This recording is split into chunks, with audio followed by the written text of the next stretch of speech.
This podcast is brought to you by the School of Advanced Study, University of London. Thank you very much. Thank you for inviting me. I feel very honored and impressed being in the center of London like that.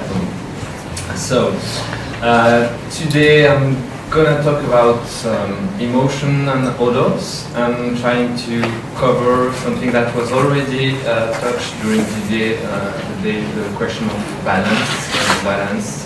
Should we still use valence? This kind of questions. So I'm working in Geneva, the Swiss Center for Affective Sciences. Just a little word what this center is. It was created in 2005 now, so almost 10 years, and it is a multidisciplinary center gathering people from philosophy, experimental psychology, neurology, neuroscientists, but also lawyers, history of religion, and all those people have only one topic, emotion, affect, and all those kind of related phenomena. So if you want more information, you can go and see what are all the projects. It's around 140 different researchers in different fields. Okay, so I'm gonna begin with very basic fact that I don't have to explain to you today. That the first one is that experiencing an odor as pleasant or displeasant is something really important in your olfactory experience. It's one of the first things that comes to mind when you smell an odor. And it has been demonstrated a lot of times that odors are elicitors of emotions, and they influence a lot of phenomena. They can generate pleasant and unpleasant experience, of course. They can spark so vivid emotional experience and memories. They influences moods and so forth. So there is a strong link between emotion and olfaction. And as a psychologist, the first question we try to ask is, okay, we are all talking about emotion. We all know what is emotion intuitively, but if you try to define what an emotion is, that becomes really complex. So, what is an emotion? That's the first question I would like to address with you today. So, in fact, you have three main approaches that I'm going to talk today. That's the dimensional approach, appraisal theories, and basic emotion. Just for you to see, you have basic emotions are well known thanks to Paul Ekman. Dimensional approach, now people are actually currently James Russell and Lisa Feldman-Barrett, and for appraisal approach is Nico Freida and Klaus Scherer mainly. And you have all different other psychological theories of emotion that I'm not going to touch today, like embodiment theories, B-factorial theories, so you have a lot. This to say that when you look at the literature on olfaction and emotion, sometimes it's really atheoretical. A lot of people are using emotion intuitively without referring to what already exists in psychology. So, what is an emotion? Across all theoretical approaches of emotion, there is one consensus. It is that emotion is what we call a multi-componential phenomenon. And more precisely, an emotion is a short period of time during which different components of the organism will be synchronized to produce an adaptive reaction to an event, and this event is considered by the organism as important for its well-being. That's a broad definition. And what are those components? The 5 components. The first one is the cognitive system. So the cognitive system is responsible for the evaluation that the event is relevant for you, that it will affect your well-being. And the second component is the autonomic system that will be in charge of providing you support and regulation just to adapt to the situation. The motivational system is responsible for preparation of action like avoidance or approach. And the motor system is responsible for expressive aspects on the face and the body gesture. And the last component, the monitor system, which is in charge of what we call a subjective feeling. That is what you have in mind when you have an emotion. So you see that when we are talking about emotion, we are talking about all those components. So reducing emotion to one subjective rating or one physiological response, it's really reducing the system. And it's very difficult in a lab to study emotion when you apply these definitions to the stricto sensu. So if you look at the literature on olfaction and emotion, mainly you have two main line of theories that are used. The first one is the discrete or basic emotion theories, and the second one is the dimensional models. So, what are basic emotions? So, as defined by, among other, Paul Ekman, discrete emotions or basic emotion focus on a small number of universal, evolutionary, continuous basic emotions. And in olfaction research, it's funny to see that if you look at the number of basic emotions, you can find a lot of people disagree completely. So at the beginning, originally, you have 6 basic emotions that are anger, disgust, fear, enjoyment, or joy, sadness, surprise. Sometimes you have contempt also. But you can go up to 22 for some researchers, and I will come to that point later. So there is already a disagreement about the number of basic emotion,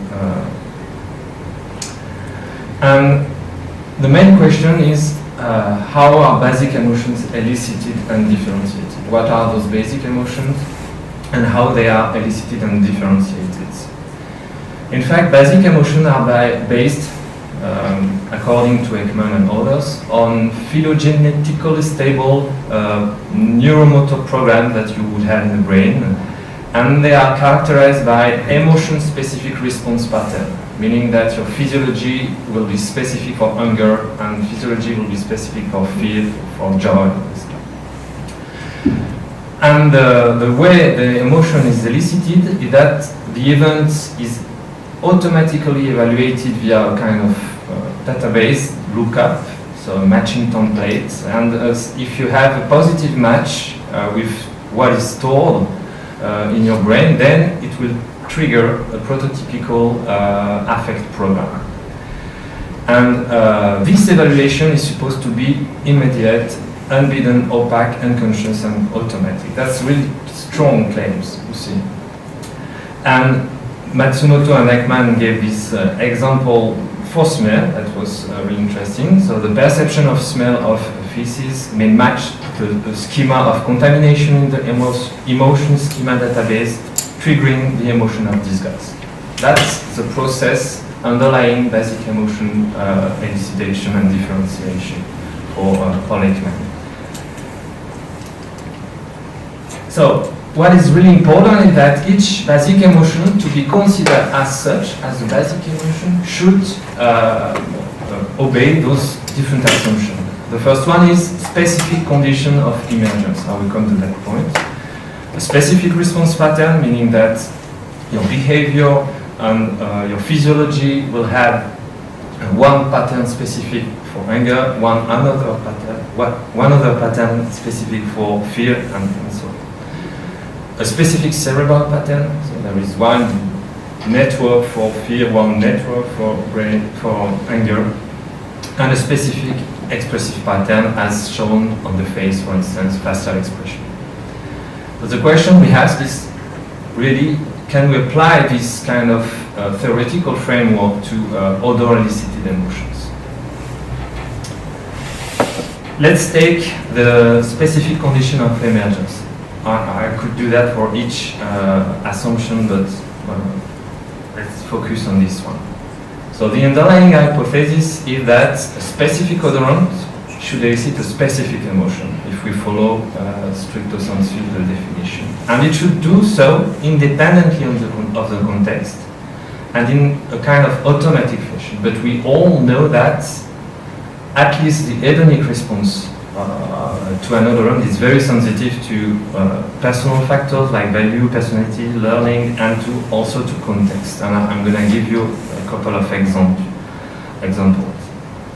One that is really, really well known is the study by Rachel Hatz, where they provide participants with different molecules like isovaleric acid B, menthol, patchouli, violet leaf, pine oil, and they gave the participants either a positive label saying, okay, it's Parmesan cheese, breath mint, incense, fresh cucumber, or Christmas tree, or a negative label like it's vomit, it's chest medicine, musty basement, bedroom, spray disinfectant. So exactly the same molecule, but just the label is changing. And if you look at the results, you see that when you give a positive label, you have this kind of ratings, and if you give the negative label, you see a decrease in the reported liking, pleasantness, feeling, whatever. And it's even stronger for the really unpleasant one. That's always strikes me. So the hedonical judgment or the report of the feeling with a valence is really influenced by just the label you give. And you have studies with, done by Edmund Rolls in ephemera scanner with Parmesan cheese, or showing that it's also the case, and you have brain region responding to these fluctuations. And in our lab, we tried to go a little bit further about this possibility to change the preference or the valence or hedonic ratings on others by trying to see whether a simple act of decision that would be made on an odor could influence its liking, its valence. So what we did is we asked participants to evaluate a couple of 12 odors, and we just kept the odors that were really similar in terms of valence. So participants really like odor 1 and 2. It's equally pleasant, equally but really close. But we asked them to make a choice. Yeah, okay, you like both similarly those odors, but we ask you to choose one. So they choose another, and then we give them a couple of questionnaires that has nothing to do with just to spend some time. And then we have them to do another evaluation of the very same odors. And of course, we're going to look at the difference in the rating between the second evaluation and the first evaluation. And the simple difference between odor 1 and 2 is that one was chosen and the other was rejected, okay, not chosen. But we did another task at the end. We asked them to report whether they remember which choice they made for this particular odor. Okay? And here is the result. So you have the difference between the second and the first evaluation. So I just remind you that the simple difference between the two is that one is chosen, the other is rejected. And in the case where they remember their choices, you see that the chosen odor is over-evaluated and the rejected odor is devaluated. So the simple act of having chosen an odor will change the future rating of pleasantness. Okay, and it's still true even if you don't remember your choice. So even if you don't, so it's not a conscious recollection and just a post-justification of that. Oh yes, I choose this one, so I should say that I prefer this one. No. It also occurs unconsciously, implicitly. And those results have been obtained on monkeys and also on young children. So it seems that the influence of a simple decision-making is could be implicit, and this effect was replicated. So you see that at least valence reporting, hedonicity liking reporting is really subject to a lot of different kind of contextual information. Just to show you that the context matters not only for odors, but it's a very well-known experiment now. You see Paul Ekman's face here doing a a fear phase, or sad phase, I never remember because I'm so influenced by the context. So it's a sad phase. So according to Polekman's theories, you just look at the face and you say, okay, it's sadness, okay, because it's automatic and conscious and be done, you can't change it, it's not influenceable by the context. But you see that if you put a context, of course, around, you take into account this context, okay? And you have, it's very provocative, but it's, and also for pride here. So you see that if you give a sad face in a sad context, a lot of people will say, yes, it's sadness. But if you see exactly the same sad face, but in a fear context, a lot of people will say, yes, it's fear. And it's the same with disgust. You have this disgust face, and if you put this disgust face with a disgust situation, they will say, yes, it's disgust. But if you put this nice body and you say pride, yeah, they will say, yes, it's pride. So this, you can't consider that at least basic emotion expressed on the face is a kind of imperative stimulus, then you will recognize it without using the context. So it's not only for, and you have that for sounds, and you have a lot of data showing that the context matters. Okay, so basic emotion is a bit like a Switzerland knife. So if you think that you have one specific condition of, you have specific condition of emergence, but one specific response pattern, one specific cerebral pattern for one emotion, and if you had that you have 20 or 30 different kind of emotions, you comes out with a lot of module, specific module in the within the brain. Each and every module is dedicated to only one emotion, so it's a bit complex. Okay, so as I think you have understood, we don't believe that we could apply basic emotion theories to olfactory studies per se. And because responses are too easily modulated, so or you have to change the assumption of what the basic emotion is. And many emotional states, that's at least at the verbal level, if you ask participants, people, to describe their feeling when they smell an odor, they will not say anger, fear, or sadness, or very, very rarely.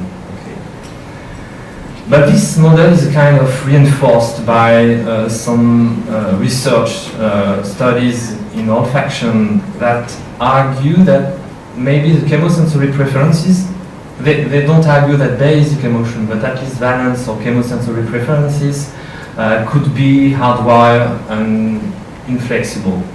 And for instance, you have those studies showing from among those Sobel's lab, showing that if you increase the complexity of a molecule, even if you ask a chemist to say what is complexity, it's very difficult to define, but it's a kind of ratio between the number of atoms, the density, so it's kind of complex.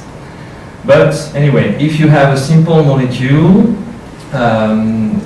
if you increase the complexity of molecule, then you increase the likelihood of this molecule to be pleasant, in fact.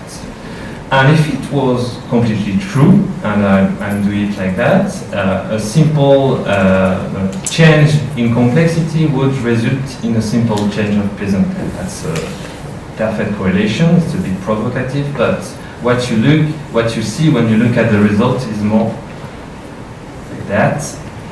That if you only around 32%, and it's the best case because you have different, just look at the literature to find the highest correlation.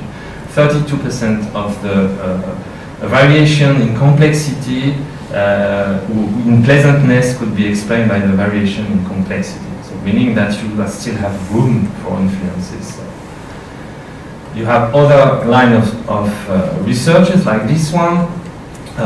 Done in Lyon, and you have always the same simple and complex molecules, and you ask participants whether this molecule is pleasant or unpleasant, and you do the same in mice, so you don't ask the mice whether it's pleasant or unpleasant, but you just measure the investigation time, and you consider that the approach or investigation time, the higher, the best the preference. And you see that it seems there is a weak correlation between the complexity and the pleasantness. But I would ask you just to remove this point if you know a little bit about the correlation, and I would love to see the correlation if this point was removed. The same for this one, but it was already published, so you can't. So, but you see that the correlation is weak. So, they use this kind of result to say, okay, it's phylogenetically, I would say, written. That if you like, if the molecule is simple, then the likelihood it's unpleasant is stronger. Even if it's true, I don't believe so far that the results are just conclusive enough. Okay, so maybe a small part of compounds' hedonic properties is explained by chemistry. But all the remaining parts, and you all know that, is, I think, associated with, determined by all your experience, associative learning, the conditioning, the exposure, but also your needs, your goals, the values, and also very basic, the gender, your age, or if you're pregnant or not. So my main message is that here, at least for valence, the context really, really matters. So the question now is how to move the context, but to control everything as much as possible. So, and in our lab, we have developed a new immersive virtual reality system that allows us to change everything in the world that is kind of more close to what reality is, but keeping the capability to control each aspect. So we try to play with the two parts, and I'm going to show you just how it works. And I forgot the main part. We are now able to provide Odours inside the virtual world. So I'm going to show you how it works. So you have a participants, it's a cave, it's called a cave system. So you have walls, and the world is projected on those walls. You just wear glasses, and the glasses, like in the new cinema, where you can reproduce the world in 3D thanks to those glasses. And then participants just have a cannula that is connected to an olfactometer, and we can track the position of their nose in real time. And so we can define olfactory zone inside this world, and if the nose of the participant is entering into this area, then the odor is released. And we can define virtual olfactory volumes, for instance, that increase in concentration, so you have the feeling that you're getting closer to the virtual object or flower, whatever. We can make olfactory traces, like an object smelling something moving inside the world, and if you just go through the trace, you can follow it if you want. Very interesting for us for studying the attentional effect and spatialization of olfaction. I'm going to show you how it looks like with a movie. And,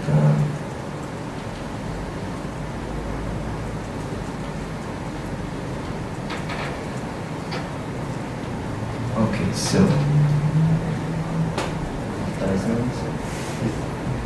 okay, that's the extraction system and the part of the olfactometer. You have the tube, and this participant, you can see the cannula, the glasses, and she is already immersed into the world. So as I mentioned, you can create different, as many as odorants you have.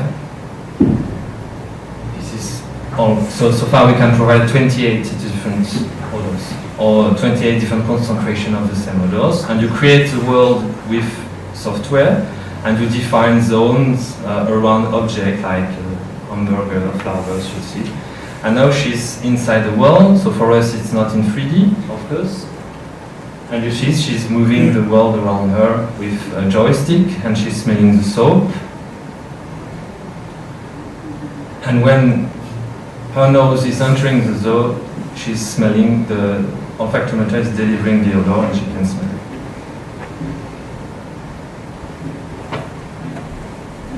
So you can also have avatars like the woman behind, and you can interactively play with avatars, for instance, so to demonstrate a kind of social influence on odor perception, for instance.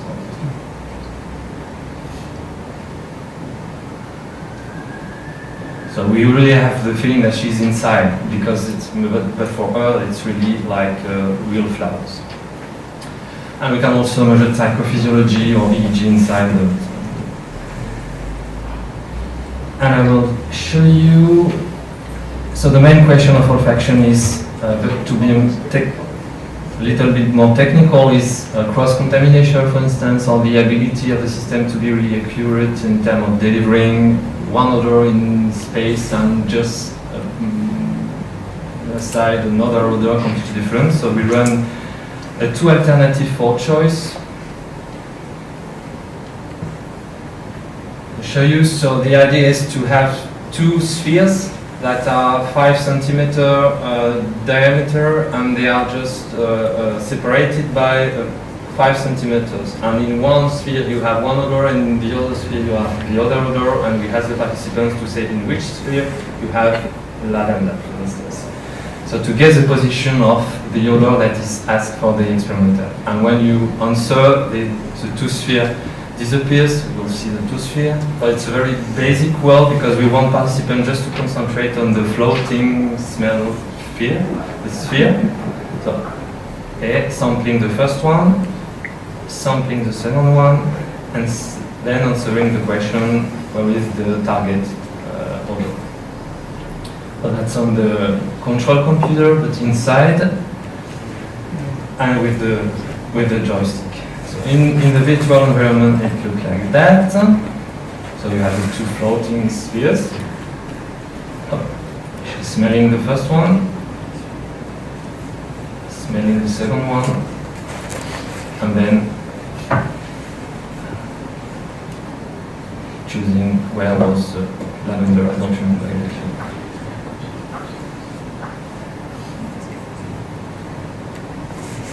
Another angle.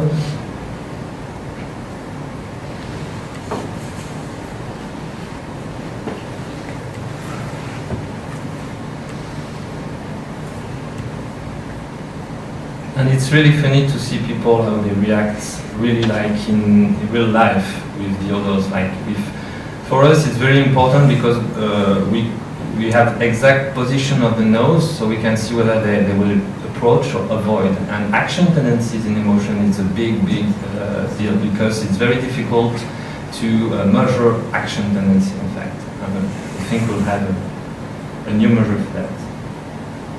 Okay. Do you have aversive smells as well as?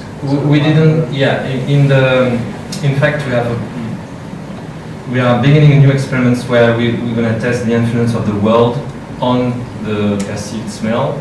And inside those worlds are a kitchen, because world with odors, so a kitchen, bathroom, and a public transport, the Geneva public transport. I'm going to show you the Geneva tram. And so we will have sweat odors, and so you see that's our tram. We have a sweat odor, but also isovaleric acid and all those kind of odors, and then good odors. And we can try to at least reproduce the fact that depending on the objects, you will change your evaluation of the odor. So, and we are conducting this experiment in 3D, but also in front of a screen in 2D, and just to compare whether it's useful to use this very expensive device to obtain exactly the same result. That's the main question.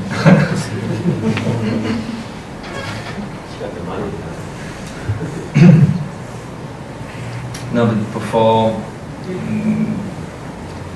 perfume and fragrance companies, it's an important question to know whether they should invest in those kind of devices or they should stay in their classical sensory booth. It's very interesting. Okay. So here is our new toy.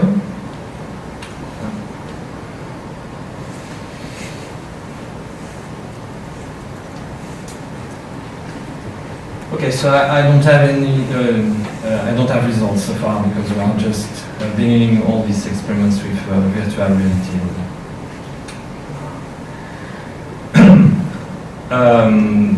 Then the second kind of models that are really, really used, and they are the most used, in fact, in the olfactory domain, are the dimensional models. So, in this dimensional approach, emotions are reduced to position in a two-dimensional valence by arousal space. Valence means unpleasant, pleasant, liking, unliking, negative, positive, and arousal means physiological intensity, subjective intensity.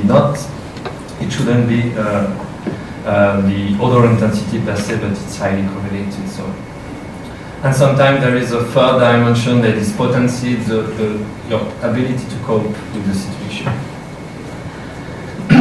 And dimensional models assume that at their core, all affective phenomena are necessarily described by two properties that are valence and arousal. That's very important.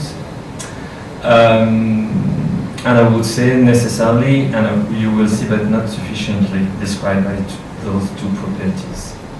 And what is unspecified with those dimensional theories is really the process underlying this core affect. How do we come to have this valence? There is no mechanism that is proposed by those theories. Even in terms of template matching, all those kind, there are no propositions. So you have a kind of valence and arousal. You feel this valence and arousal, and you will.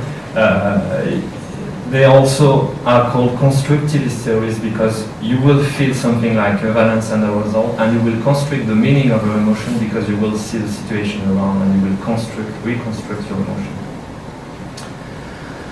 Okay, so what is really, really convenient with this dimensional model is that they account for gross similarities and difference in emotional experience. It's very easy to position your own experience in the two-dimensional space.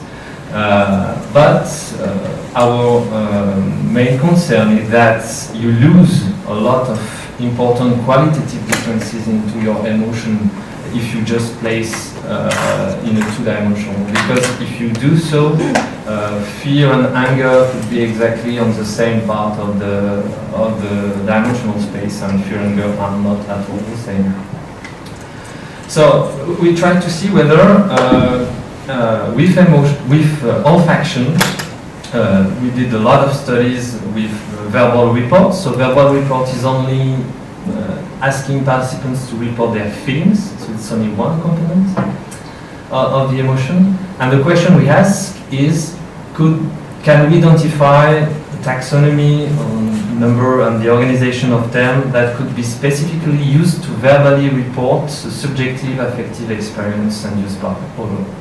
Or can we stay with valence and arousal, or with the basic emotion terms, for instance? That was the basic question. So each experiments I'm going to describe now are based on the same principle. We begin with a huge list of emotional states, like 480 different terms in different languages, you'll see. And all those terms includes all the basic emotion terms and also the dimensional terms. And the first task of the participant is, without any odor, just to say, okay, this term, I could use this term to describe my feeling when I smell something. So, which is very basic, because with 480 terms, you can just ask people to answer with odors. So we reduce that to 73 relevant emotional terms. 73 is for Geneva. And then we ask participants with 24 different odorants, and the odorants are not monomolecular odorants. They are nature print or really, really real as possible odorants, so that you can make people feel you can make people having memories about it. Because when you use monomolecular compounds, it's much more difficult. So 24 different odors coming from a lot of different olfactory world, like floral, animal world and food related, cosmetic related, a lot of different. You spend a lot of time defining those odors. The idea was not to miss any part of the olfactory world that could correspond to something important in olfaction. So, and then we asked them to say whether the term is relevant or not to describe the feeling. And then it comes to 36 terms, and then we did this study again to confirm with a lot of people. And in Geneva, only in Geneva, I'm going to show you. You can see here the terms that were used by people to describe their feeling. So you have one dimension, the dimension of happiness, well-being, with terms like pleasant, pleasantly surprised, well-being, happiness, feeling oh. You have southing, peacefulness. So the name of the category is given by us just to make a summary. So what is really important are the terms inside each category. Relaxed, soothe, light, desire, romantic, sensual, in love, unpleasant, disgust, unpleasantly surprised, nostalgic, amusement, revitalized. So you see that when you ask people to describe their feeling, they are not using only I like, I don't like, it's strong, it's sweet, or anger, feel. Okay, they are using more. And so the immediate question is whether it's specific to Swiss people or if you can generalize in the world. So we try to do those kind of studies in 7 different places, 2 in US, 1 in Liverpool, Singapore, Brazil, and China. We wanted to, there is nothing, of course, in Africa, I said of course, because we did it with Firmenich. It's a big company and they don't have any interest in Africa. So it was very difficult to make contact there. But it could be definitely really, really interesting because I think they don't have the same approach of olfaction. Anyway, so, and we just published this paper that is a summarize of almost 10 years now of research on that. So you have the number of observation, number of participants in each country, and here is the result of those experiments. So you see the number 1 is unpleasant feeling with disgusted, and when you have n equals 7, it means that 7 countries, people from 7 countries use this term, okay? And you see that the first categories are explained a lot of the variance in the data, and so the second one is happiness, delight, sensuality, desire, energy, soothing, peacefulness, anger, thirst, interest, nostalgia, spirituality, and you have in different languages. So people, some people say, yeah, but for instance, anger, thirst has nothing to do with emotions. Maybe, but it's a data-driven approach, so we will not exclude because we think that it's not emotion as we define emotion.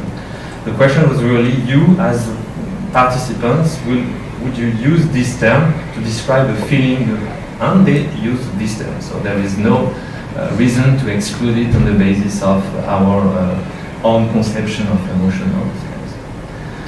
So those emotion and other scales are freely available for those who are interested. You can download that in our website.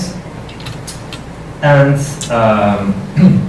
the result of those studies is that if you want to accurately describe other elicited feelings, and I should not write emotions but feelings, it requires a specific vocabulary and taxonomy, and it differs from the classical emotion theories like bidimensional or multiple.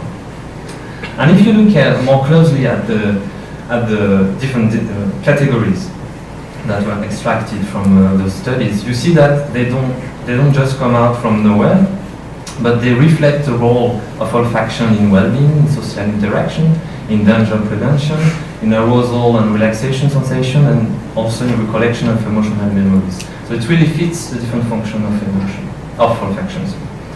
And our idea is that those feelings motivate the individual to adjust or to solve survival relevant problems linked to olfaction. And that is a key of emotion. A key function of emotion. It's to solve survival relevant problems. Okay, so we are currently trying to see whether we will have brain correlates of those different kind of emotional categories. So just to give you a first glimpse of the results. So the idea was that if our model is more than valence, we should still observe brain activation or network after having removed everything that is due to valence. Okay. So we used our olfactometer inside the scanner. So again, we can go up to 28 different odors, and that's really important when you do emotional research, to have a big variety of different odors, because what I like is not what you like in odors. So if you can provide a very rich world in olfaction, you're more willing to observe different emotional reactions. And we have provided participants with different pattern of emotional reaction or feelings with different compounds. And it's so typical event-rated ephemeral experiments with cute sniffing. So count down 3, 2, 1, inspire, and then did you smell something or not? That's it. And they were not aware that they're going to be asked to report their feeling afterward. Okay, so they are not primed in terms of to think about what emotion. They just smell and tell, okay, smell yes or not. And then we try to see whether there is still brain activity related to those different categories or pattern after removing the valence. And in fact, there are that survive. You see that. Okay, what is interesting that if you remove the pleasant feeling category, if you remove the valence, you don't observe anything. It means that in our scale, valence is still there. We didn't remove valence from our model; it's still there. But in our model, there is more than valence, and you still have activation that survive in sensuality, peacefulness, energy. So it means that at least in our model, valence is still there, but there is more than valence in our model. Okay, and there is probably more in subjective feeling than just valence. Okay. So as I already mentioned, the emotion elicitation and differentiation are the result of changes in all those different components. And one key aspect is that the valence, the pleasantness, could be more or less important depending on which component you are looking. For instance, for feelings and maybe brain activation, maybe there is more than valence. But what about autonomic physiology? Maybe the physiology should only react to approach avoidance, for instance, or to each specific basic emotion. So the importance of valence may be completely due to what you are measuring with that. And I'm going to show you examples from different studies we've done. So we recorded physiology like electrocardiogram. We know that heart is really sensitive to pleasantness in general. And we also recorded motor expression, so with different muscles like the corrugator that makes you frown, or the zygomaticus that makes you smile, and they are really sensitive to valence. And also the heart is sensitive to novelty. And here what you are looking on all those graphs is the subjective rating. So you have pleasantness, unpleasantness, neutral, and pleasant, neutral, and unpleasant odors. You have here intensity and familiarity. So they are the participants' answer, and you see that when you look, and the answer is in response to 48 different odorants from different kind of olfactory world, like fruity, floral, animal, body odor, leather, lime. So it covers a huge range of different functions of olfaction. In fact, that's very important. And you see that when you look at the response to very different kind of odors, you will have a lot of physiological differences. I mean that for the skin's conductance, you will have a stronger response to unpleasant and pleasant one as compared to neutral one. Respiration it was controlled. But you have heart rate variation also that correlates with the reported valence. You have corrugator activity, zygomatic identity. Meaning that when you use a lot of different, a huge variety of different odorants, so you just tap on different function of olfaction, yes, you will have physiological differences. But if you do the same with fine fragrances, for instance, so you have CK1, channel 5, Romance, Light Blue, J'adore, Trésor, Angel, and Samsara. So they all cover the same kind of type of odor. So they cover just one function of olfaction that could be related to sensuality or whatever. But the olfactory world is really, really small. You will still observe subjective differences. People will tell you, yes, I like this one, or I dislike this one. So you still have differences in the ratings, but you no longer have differences in the physiology. Okay? My point is that you will have clear differences in physiological reaction to very different odors. And those differences will vanish when you restrict the range of product that is tested. And why? For me it's kind of obvious, because physiological responses should be adapted to the demands of the physical and social environment. And you have a good physiological differentiation when the odors are linked to different functions of olfaction, ingestion, avoiding of environmental hazard, but it's very unlikely that the physiological system responds to if the representation is always the same, like within the food category or within fat fragrances or within. Okay, and how long do I? It's a podcast, so got another 5 minutes or so. 5 minutes? Okay. So, I'm just gonna introduce you to an alternative to the classical model for emotion. So as already mentioned, the emotion elicitation and differentiation is a result of changes, synchronized changes, in two different components of the organism. And those changes should emerge during the sequential evaluation of external and internal stimulus. So appraisal model of emotion will focus on those kind of evaluation the organism has to do to generate an emotion.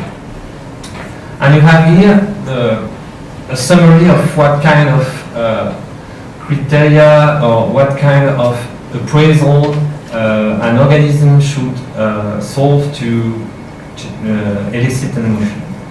So imagine you have the durian, so it's a very unpleasant smell, that's the event, and the durian is coming while you are motivated to eat, because you're hungry, so you smell this odor, and the first evaluation should be the relevance. So is this event important or not for you, your well-being, your concerns? So, and for instance, you have this evaluation done, this odor is new, powerful and unpleasant. And then you have consequences on the other components. That is very important for those models. So, as soon as one appraisal is done, the output of the appraisal will have consequences on the other components of the reaction, of the emotion. Okay, so if the relevance is evaluated, then you have consequences in terms of motor expression, and you see public mind like say, okay, it's new, for instance. And then, what is the implication for me? Can I cope with this situation? Okay. Will it have consequences for me? And this will ruin my appetite and make me sick. And you have other consequences on the other components. And then you have the coping appraisal. I will dump this thing into the garbage pail, okay? And later the nominative significance. It is unfair to sell this stuff to suspected customers, for instance. So you see you have different kind of appraisal and they are sequential.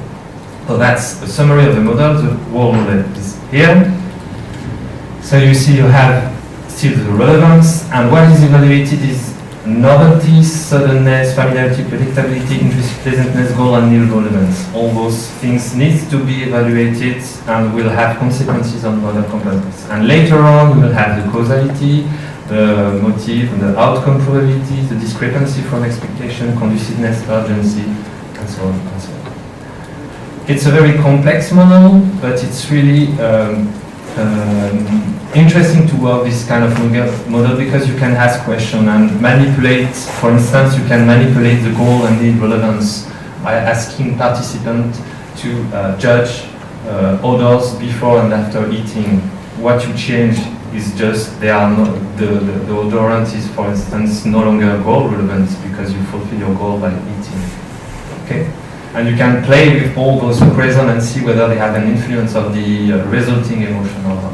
Okay.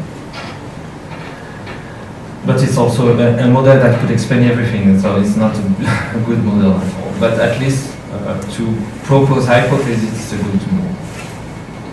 And do we have experimental evidence of a part of that? Yes, it begins. So I did an experiment, so I'm going to finish with that. And in an experiment trying to see whether novelty and intrinsic pleasantness is not either pleasantness that is hardwired, but it's very complex for odor, or something that is overlearned. Okay, and so the question was whether novelty will be appraised first and then intrinsic pleasantness. So this is like that. So the hypothesis was that first you will assess whether the odor is novel or not, and if it's novel, you will have consequences, and if it's not, you will have other consequences, and then you will evaluate intrinsic pleasantness because it's costly to evaluate the pleasantness if it's not new. When I say new, it's new in my environment, proximal environment. It's not that I've never smelled this odor before. It's really new in the environment around me now. Okay. If there is no change, there's no reason to evaluate the pleasantness because you already know it. Okay, and we measure the physiology and the facial electromyography as I already present you. And what we did is pairs of odors. We present a sample and the target, and the task of the participant was to say whether the target was identical or not to the sample. Okay, and within each pair, you have the same odor or the different odors, and some pairs were unpleasant and some pairs were pleasant. So if you contrast the already presented target and the novel target, you can measure the novelty, and if you contrast the unpleasant target and the pleasant target, you can control for pleasantness. Here are the odors, different odors. We have different pairs, and I'm going into detail with unpleasant and pleasant. You have the kind of physiological measure you can record: respiration, blood pressure, heartbeat, and electrodermal activity.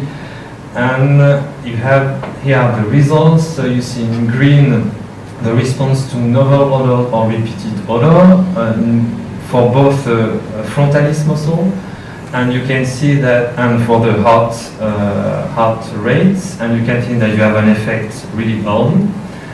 And if you contrast unpleasant and pleasant odor, you have the effects later. Okay, that was the main message of the paper, showing that first you're going to evaluate the novelty, and then you will have consequences on the physiology, and then you're going to evaluate the pleasantness, and you will have consequences on the physiology in that order. That's so to conclude, I would say that odor-elicited emotions are driven by the interpretation of the personal significance of the odor for the individual as function of his or her current needs, goals, values, and concerns. And maybe that appraisal models, you have other models like this one that is really, really complex, but appraisal models might therefore offer a more satisfactory theoretical framework And what is really, really cool for me with those models is that you could both account for the intra and inter-individual variability into emotional response to smells. I think I'm done. I'd like to thank all of those people and thank you for your attention.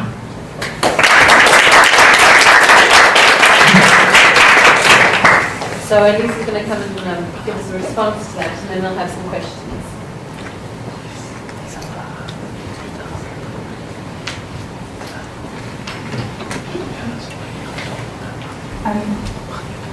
So thanks, Sylvain, for a really interesting talk.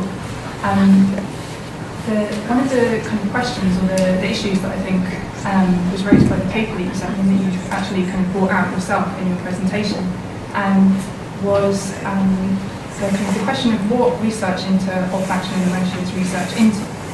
So at least philosophers typically understand emotions as short-term affective states that are object-directed. So, for example, you're happy that your team won the championship, or you're angry with the parking ticket inspector or the bus driver that drives away just before you get there. But if we understand emotions in this quite kind of narrow way, then the emotion and odour scales actually bring a whole load of different other kinds of affective states and episodes. So one question, which I think you've already answered maybe, is whether research in the field is research specifically into olfaction and emotion, or whether it's research into olfaction and affect more generally. Another question, I'm going to come back to that actually, but another question I have concerns whether the experiments are sensitive to instances in which odours don't elicit any effective response. So this might be my misunderstanding of the way the experiments are conducted. But my understanding was that an odour is presented to the subject, and then they're presented with this kind of catalogue of effective terms to choose from to describe their kind of feeling in response to the odour. And if that's right, then I think participants might not have the option to give a response that's affect neutral. And so the experiments aren't testing whether odours always or even ever elicit affective episodes. Really, the focus is on how subjects classify their experience of odours using affect terms.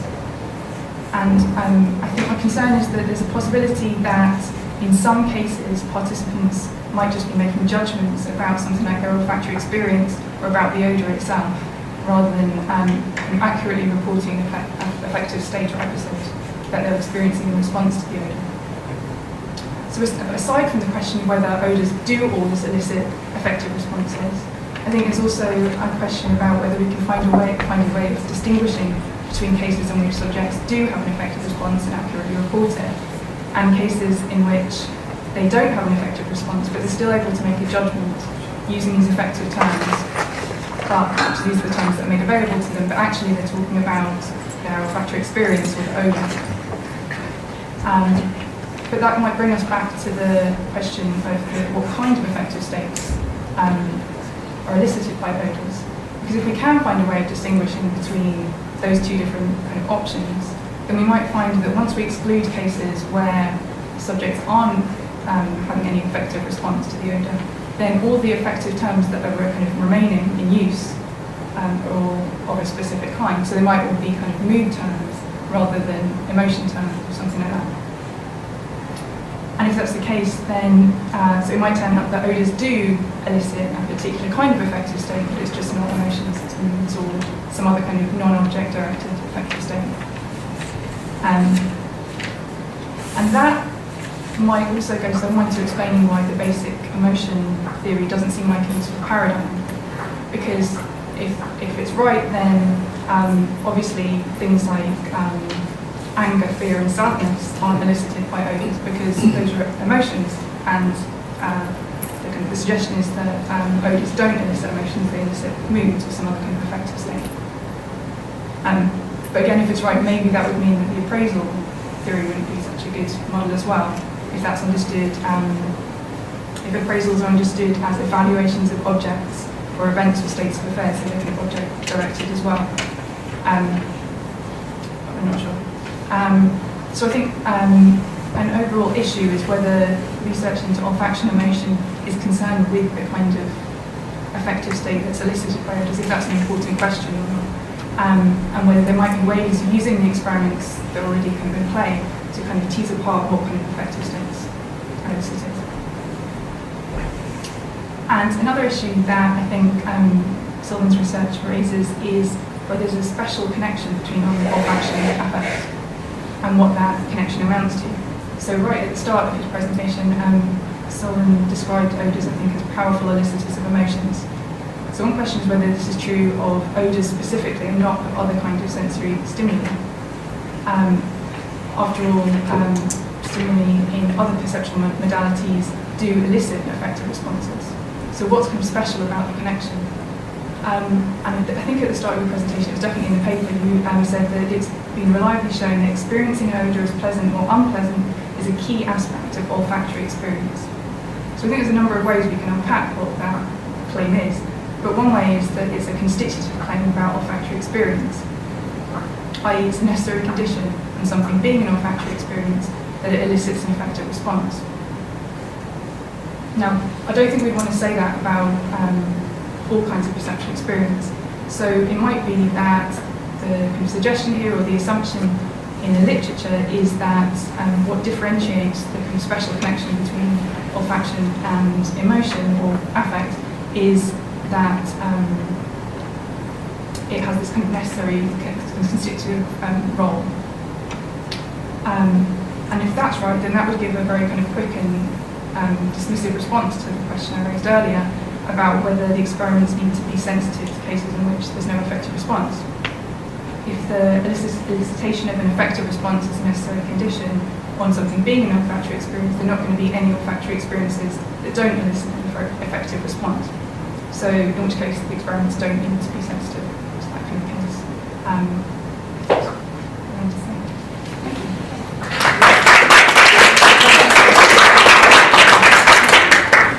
Maybe you will have to stay around because I'm not sure about everything you said.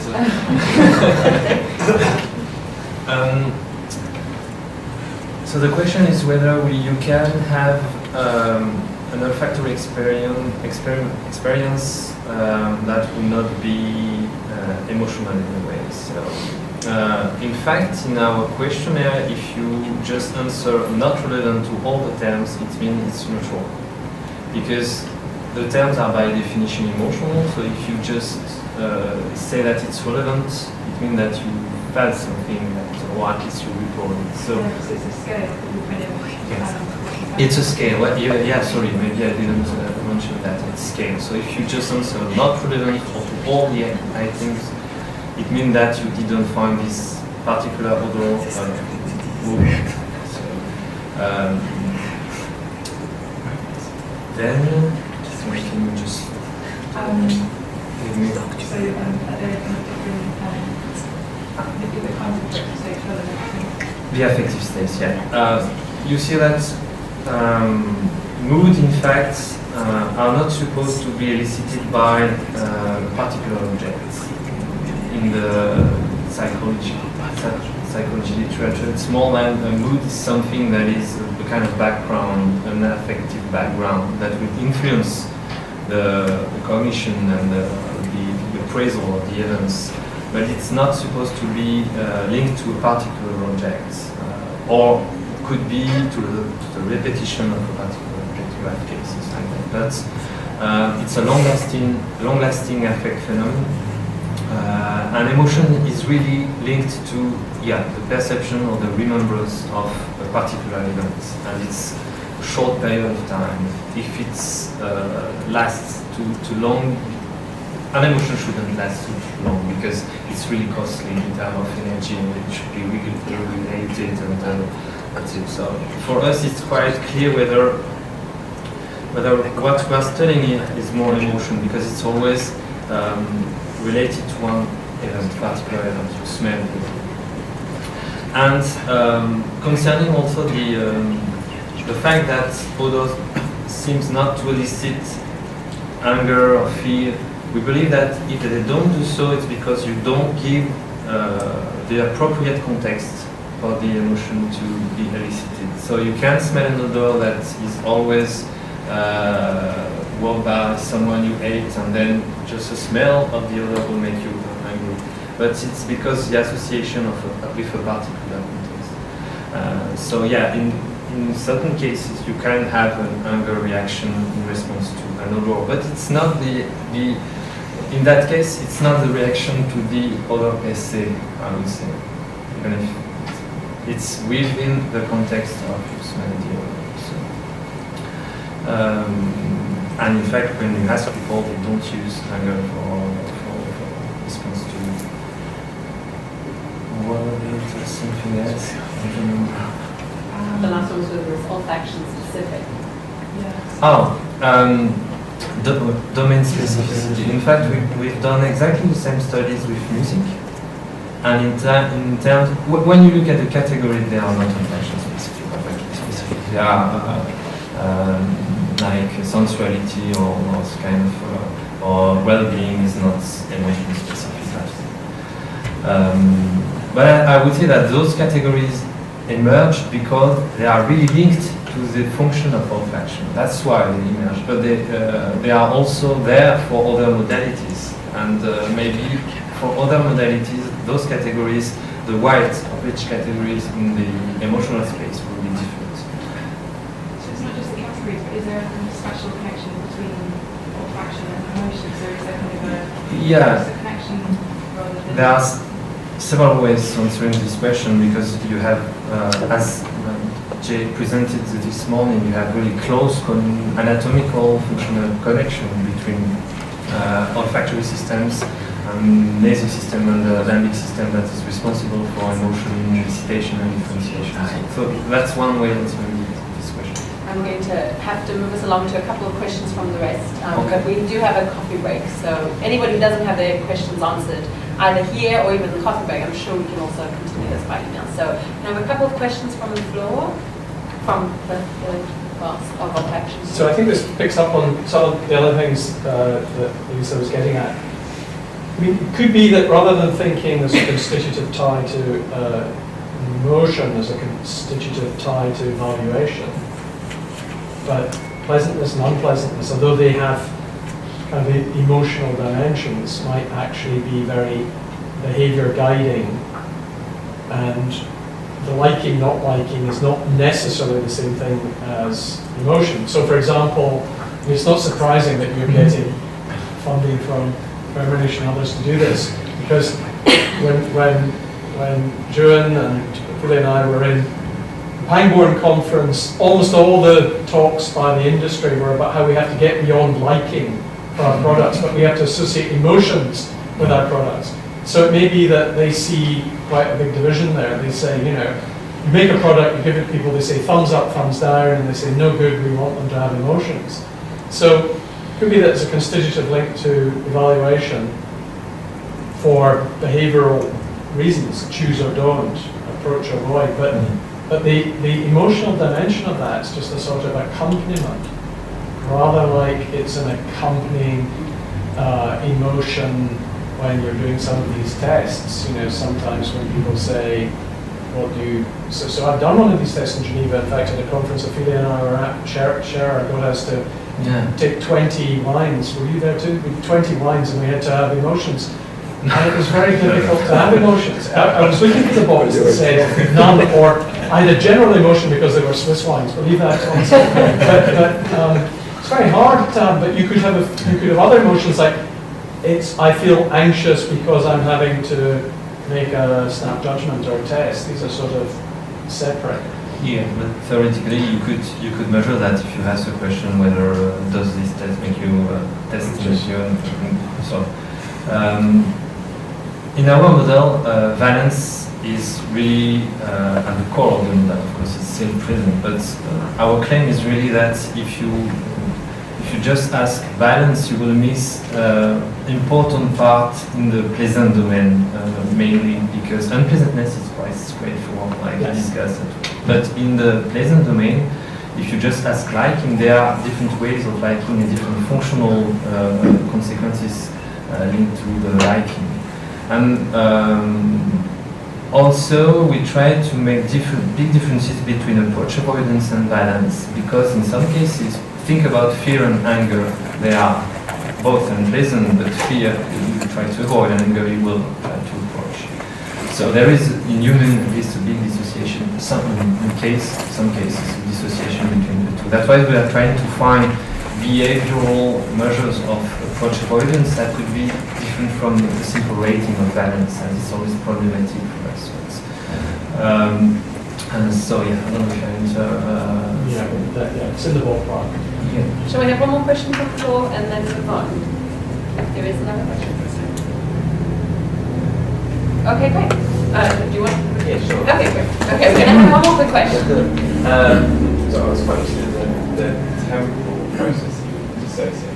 So you've got that now. Yeah. Okay, great. So early on, it's an identification of newness, novelty, and then later on. So if you, I wonder if any ERP work has been done, because it really seems to lend itself to this kind of dissociation. Yeah, theoretically speaking, could be done, but you know that with Odours it's very difficult to do ERPs. It's possible, but in fact, when you look at the literature, all those appraisals are not new. They are just novelty processing is not a new appraisal that was introduced with appraisal model of emotion. Novelty detection in ERP research is just huge. So it's not new. It's just saying that during emotion elicitation and differentiation, we have all those already described processes that are going on, and the way they just unfold will create the emotion. Classically, in the ERP work on reception modality, the novelty detection signal is late.